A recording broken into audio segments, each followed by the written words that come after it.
lugar, agradecer por la entrevista y en segundo lugar, expresar lo que vengo diciendo a lo largo de la mañana.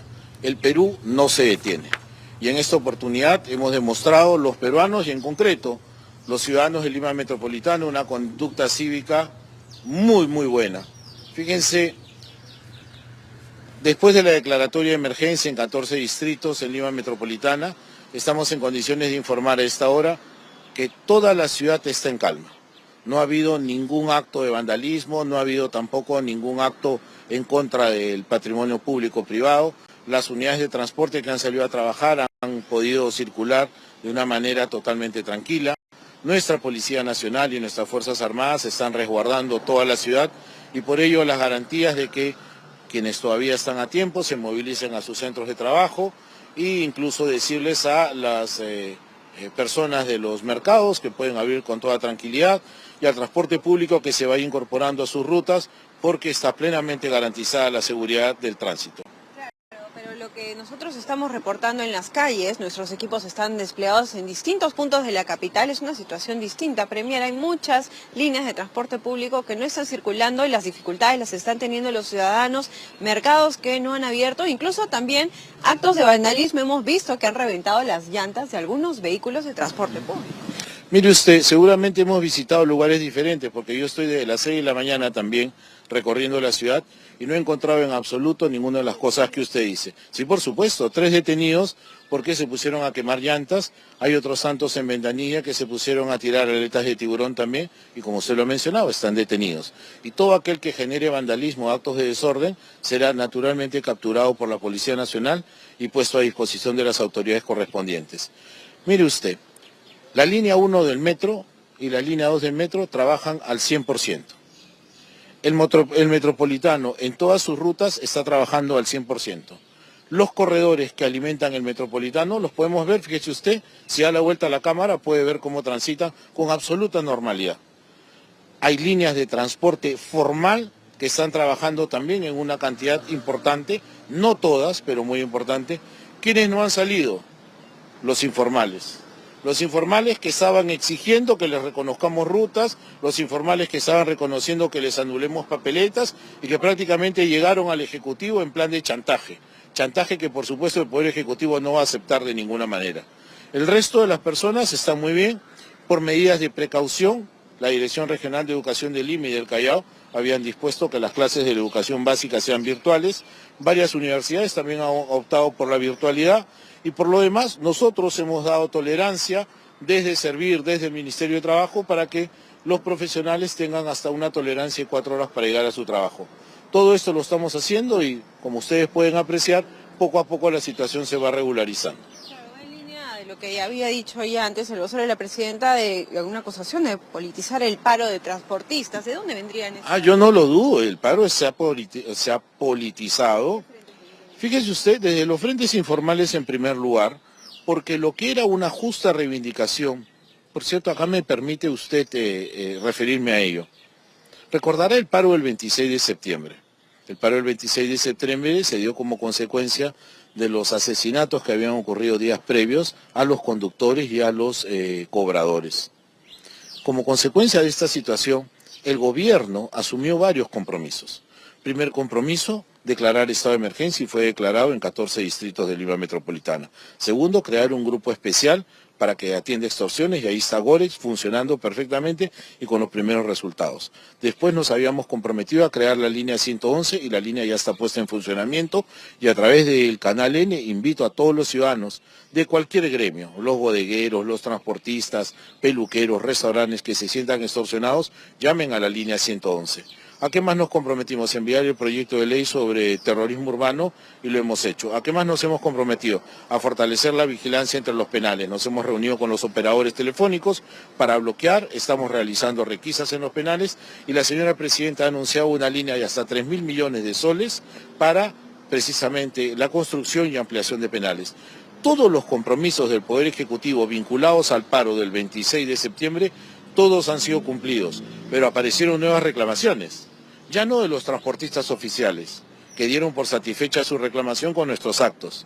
¿Quiénes empezaron a reclamar? Los informales. ¿Qué es lo que querían? Repito, que les reconozcamos su existencia en rutas, que les anulemos papeletas ¿Ese chantaje iba a aceptar? No, de ninguna manera.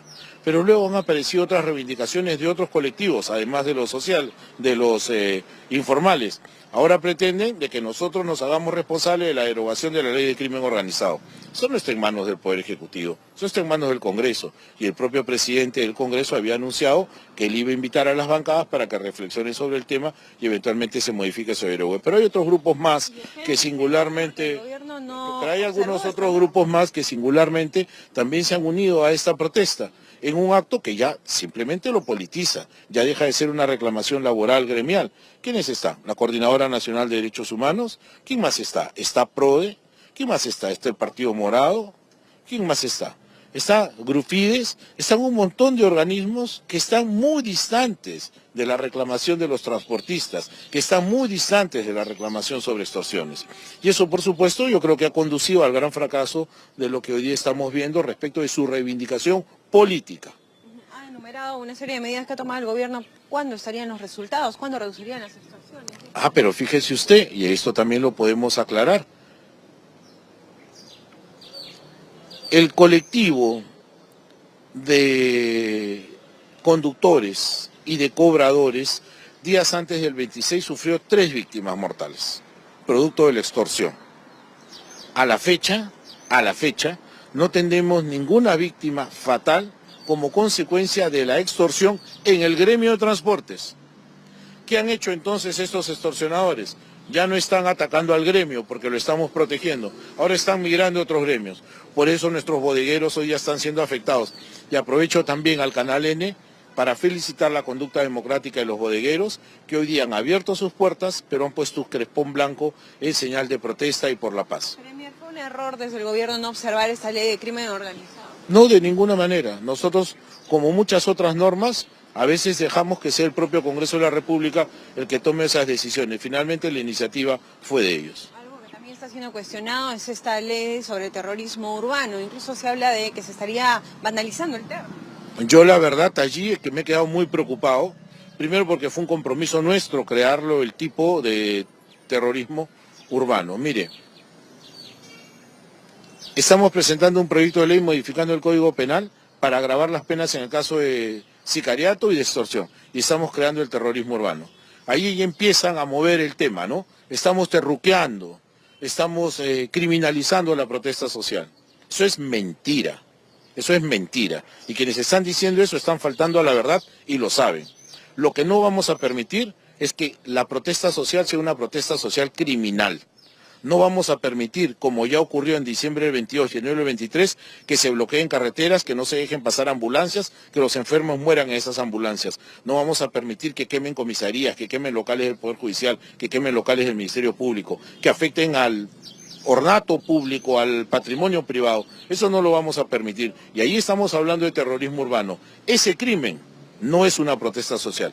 La protesta social la reconocemos y la respetamos. La protesta social pacífica es la que este gobierno reconoce. Claro, pero el crimen se le ha salido de las manos al gobierno por cómo hemos visto que está avanzando. Incluso desde el Congreso ya se pide la censura del ministro del Interior.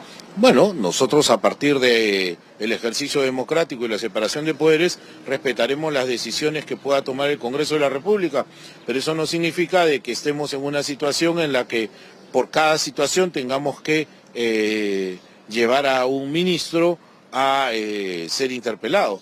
Los resultados los estamos viendo y yo confío en que pronto esto va a mejorarse. Mira, hace un momento recordaba con un medio de prensa, hace menos de una semana se hablaba de los incendios, ¿no? Ya nadie habla de los incendios. ¿Sabe por qué? Porque tenemos casi todos los incendios extinguidos a nivel nacional, con las limitaciones que teníamos. Y lo mismo va a ocurrir con la delincuencia. La vamos a seguir atacando y vamos a terminar con ellos. Vamos a tener que terminar. Algunas autoridades están pidiendo la sesión del Consejo de Seguridad del Estado. ¿Se va a convocar? El Consejo de Seguridad del Estado tiene fechas ya previstas, todo está en un cronograma. De momento no vemos necesidad. Si hubiese necesidad, encantado lo haremos. Muchas gracias. Perú, permítame por favor, Premier, hace un mes que está sin directorio. ¿Cuándo va a convocarse finalmente el anuncio que usted hizo? Bueno, yo hice el anuncio y me lamento y me disculpo porque no he logrado aquello que esperaba. Seguimos trabajando, queremos un directorio que esté unido, y de momento no podemos encontrar 7 personas que converjan en ese sentido. Seguimos trabajando. Que ubiquemos a las personas que estén dispuestas a trabajar en unidad para sacar adelante el proyecto. La selección es muy compleja. En el que había un directorio que ya había sido designado recientemente por el gobierno. Fue el mismo directorio que renunció. Pero renunció porque ellos pusieron un plazo, un tiempo determinado para que... Probablemente ese directorio se precipitó, ¿no? Hemos terminado. Muchas gracias. Buenos días. Muchas gracias. Ahí está el pronunciamiento del presidente del Consejo de Ministros. Bueno, o sea que al presidente del Consejo de Ministros y a la señora Dina Boluarte les molesta que a PRODE, que la Coordinadora Nacional de Derechos Humanos se hayan sumado. Bueno, y por eso ya dicen que se ha politizado. Bueno, esa es la situación. Lo cierto es que a la Coordinadora Nacional de Derechos Humanos y a PRODE nunca han hablado de la inseguridad ciudadana. Han hablado de las protestas, sí, pero de las políticas de diciembre, que él hace alusión precisamente. Pero acá estamos hablando de la inseguridad ciudadana. Esto no tiene nada que ver con alguna protesta política. Pero claro, es más fácil, ¿se dan cuenta? Es más fácil para el presidente del Consejo de Ministros, para los ministros en general y para la presidenta, es más fácil decir que esto está politizado, porque ya está en su campo, ¿no?